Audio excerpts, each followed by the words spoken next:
हमारे साथ कई मर्तबा ऐसा होता है, कई मर्तबा ऐसा होगा कि sometime the universe test you the most when you are close to a new chapter. हम में से कई सारे लोग तब क्विट कर देते हैं, तब छोड़ देते हैं जब हम मंजिल के बिल्कुल करीब होते हैं, मंजिल के बिल्कुल नजदीक होते हैं, बिल्कुल क्लोज टू डेस्टिनी होते हैं, क्लोज टू मंजिल होते हैं, वहां पर हम जाकर के छोड़ देते हैं। और इसीलिए इस बिजनेस में मेरे अपलाइन ने, मेरे सिस्टम ने इसी एक बात सिखाई कि इस बिजनेस में लगातार जाने के लिए आपके पास कुछ नहीं है, लगातार आप प्रयास करना, एक बार और, एक बार और, एक बार और। इस बिजनेस से कभी भी क्विट मत करना। पहली बात, कौन सी बात है पहली? सभी लोग बोलेंगे, पहली बात कौन सी है? पहली बात कौन सी है? कभी क्विट नहीं करना है, कभी क्विट नहीं करना है। आज काम चले तो ठीक, नहीं चले तो ठीक, फास्ट चले, तेज चले, स्लो चले, कोई चिंता की बात नहीं है, लेकिन कभी क्विट नहीं करना। एक बार क्विट करने से पहले अपनी अपलाइन से जरूर मिलना, डिस्कस जरूर करना, बातचीत जरूर करना और एक लास्ट अंतिम प्रयास जरूर करना। ये मेरे अपलाइन ने मुझे सिखाया।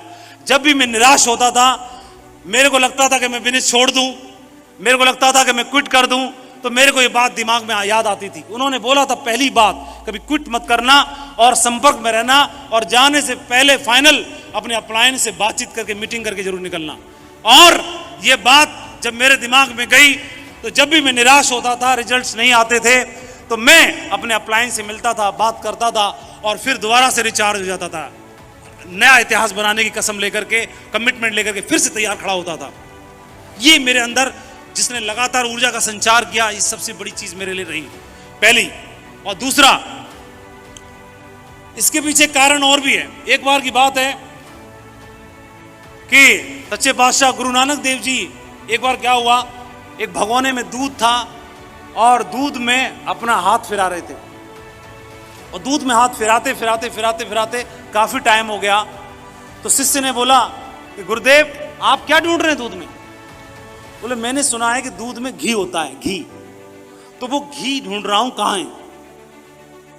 तो वो हंसने लगा, आप भी गुरुदेव कैसी बात करते हो बच्चों किसी, घी ऐसे थोड़ी ना मिलता है हाथ चलाने से। बोला फिर कैसे मिलेगा, कैसे मिलेगा? तो उन्होंने जवाब दिया, अरे जाहिर सी बात है, दूध को पहले गर्म करेंगे, है ना, क्या करेंगे, कैसे निकलेगा आप लोग बताओ, कैसे निकलेगा? दूध को गर्म करेंगे, उबाला आएगा, फिर मलाई आएगी, फिर मक्खन आएगा, फिर उसको तो तपाया जाएगा, उसके बाद घी निकलेगा। वही बोले, फिर वही बोले गुरु नानक जी भी बोले, मैं यही तो बोलना चाहता हूं कि हम डायमंड ढूंढना चाहते, डायमंड ढूंढना चाहते। डायमंड ऐसे नहीं बनता, डायमंड तो है उसके अंदर, लेकिन डायमंड घी निकालने के लिए पहले उबाला लगेगा, फिर मलाई आएगी, फिर मक्खन आएगा, फिर तपाया जाएगा, तब घी निकलेगा। पूरी प्रोसेस है।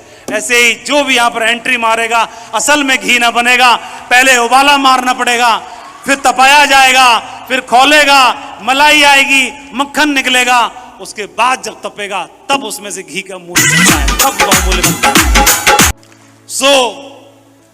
दूसरी बात मेरे को बताई कि सफल होना बिल्कुल दूध में से घी निकालने की माफिक है। सफल होना एक के बाद दूसरी परत खुलेगी, एक प्रोसेस है। तो इस प्रोसेस को फॉलो करना, कभी भी पहले यह मत बोलना माधव जी कि मेरे को डायमंड बनना है। डायमंड तो बनना है, लेकिन डायमंड बनने की प्रोसेस है, उस प्रोसेस को फॉलो करना। उस प्रोसेस को फॉलो करेंगे तो घी तो एंड प्रोडक्ट है ही है, घी तो मिलना ही है, आईडी पर डायमंड तो आना ही है, डायमंडशिप का ताज तो मिलना ही है, वो तो मिलना ही है। उससे पहले की प्रोसेस पे जरूर काम करना, क्योंकि दूध में हाथ डालने से घी नहीं निकलेगा, दूध को प्रोसेस में डालने से घी जरूर निकलेगा। हेलो, ये दूसरा उन्होंने बताया। तीसरा उन्होंने बताया, उन्होंने बोला कि डायमंड बनना एक प्रोसेस है, और ये प्रोसेस हमारे एक्शन से शुरू होगा। हमारे शब्द, हमारे कार्य, हमारी भावनाएं, हमारी एक्टिविटीज, हमारे शब्द जो हम अपने आप से बोलते हैं, अपने टीम में बोलते हैं, हमारे द्वारा बोले गए शब्द, हमारे कार्य। एक आदमी अपने एक्शन से, अपने काम से इतना काम कर देता है कि टारगेट को अचीव कर लेता है, और एक आदमी सोचता ज्यादा रहता है और एक्शन में नहीं डालता। और हमारी इमोशंस, हमारी भावनाएं और हमारी एक्टिविटीज, इन 4 चीजों को उन्होंने अच्छे से समझाया।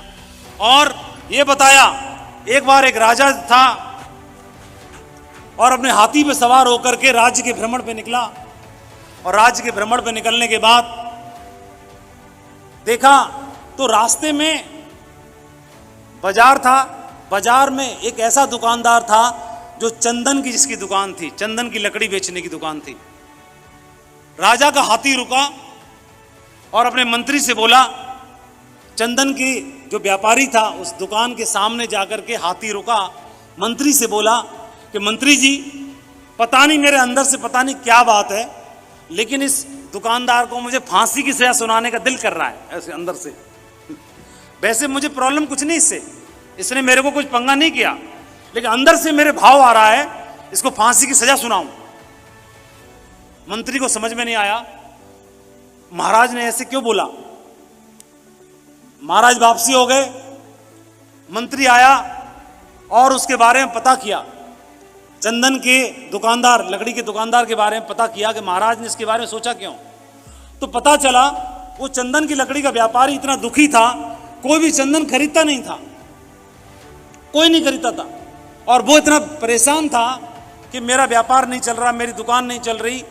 तो वो मन ही मन ऊपर वाले से प्रार्थना करता था, हे भगवान, इससे अच्छा तो राजा ही मर जाए कम से कम, और जब राजा मरेगा तो उसके अंतिम संस्कार के लकड़ी चंदन की जरूर जाएगी, तो मेरी दुकानदारी हो जाएगी। तब जाकर ये मंत्री तुरंत समझ गया।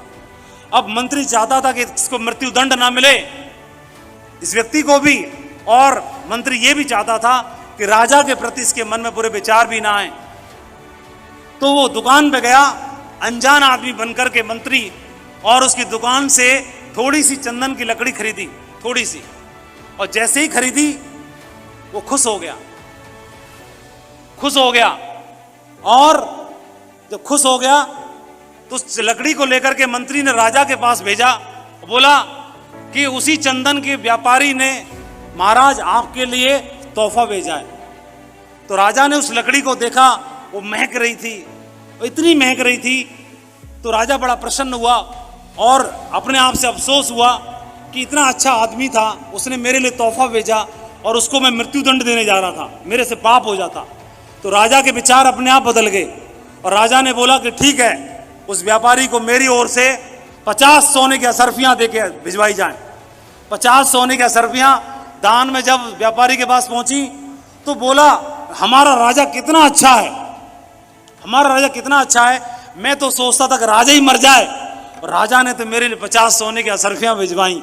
दोनों एक दूसरे के बारे में अच्छा अच्छा अच्छा अच्छा अच्छा अच्छा सोच रहे हैं, और दोनों ने एक दूसरे को अच्छा सोचना शुरू कर दिया।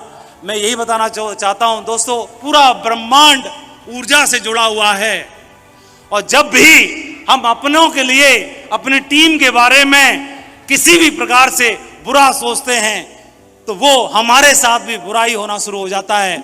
और जब अपनों के लिए और अपनी टीम के लिए जब दुआएं और प्रार्थना करना शुरू कर देते हैं डायमंड बनने के लिए, जीवन में सफल होने के लिए, तो वो प्रार्थना इकट्ठा समूह पुंज होकर के आपके घर में ब्लेसिंग्स के रूप में आने की शुरुआत हो जाती है। तो बाहर से तो बदलेंगे बदलेंगे, हम अंदर से भी बदलें, इसको जरूर समझिएगा। जो मैंने यहाँ पे आके समझा कि अंदर से बदलेंगे तो बाहर से भी बदले अपने आप दिखाई देंगे। तो इसके लिए उन्होंने बताया कि पूरा ब्रह्मांड ऊर्जा से भरा हुआ है, कुछ भी मिरेकल्स नहीं है, हर चीज का सर्जन हम करते हैं। इसलिए उन्होंने बोला कि पहली बात, कभी क्विट नहीं करना। दूसरा, उन्होंने बोला ये सफल होना एक प्रोसेस है, इसका ध्यान रखना। और तीसरा, हमारे कर्म, हमारे शब्द, हमारे कार्य, हमारी भावनाएं और हमारी एक्टिविटीज, ये जो राजा का उदाहरण हमने देखा, अंदर से बदलना है। बार बार बार बार बार बार बार बार बार बार बार मैं जीतने के लिए पैदा हुआ हूं, मैं इतिहास बनाने के लिए पैदा हुआ हूं।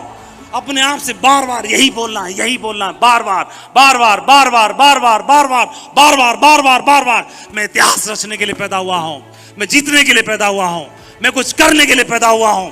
ये जब आप बार बार बार बार बार बार बोलते हैं तो वो जो आपके शरीर में करोड़ों करोड़ों सेल्स हैं वो एक्टिव हो जाती हैं, और वो एनर्जी सिनर्जी में बदल जाती है, और ये एनर्जी जो सिनर्जी में बदलती है वो ब्रह्मांड की ऊर्जा से जुड़ जाती है, और ब्रह्मांड को मजबूर होना पड़ता है आपके जीवन में बदलाव लाने के लिए, आपके जीवन में वो सौगात देने के लिए।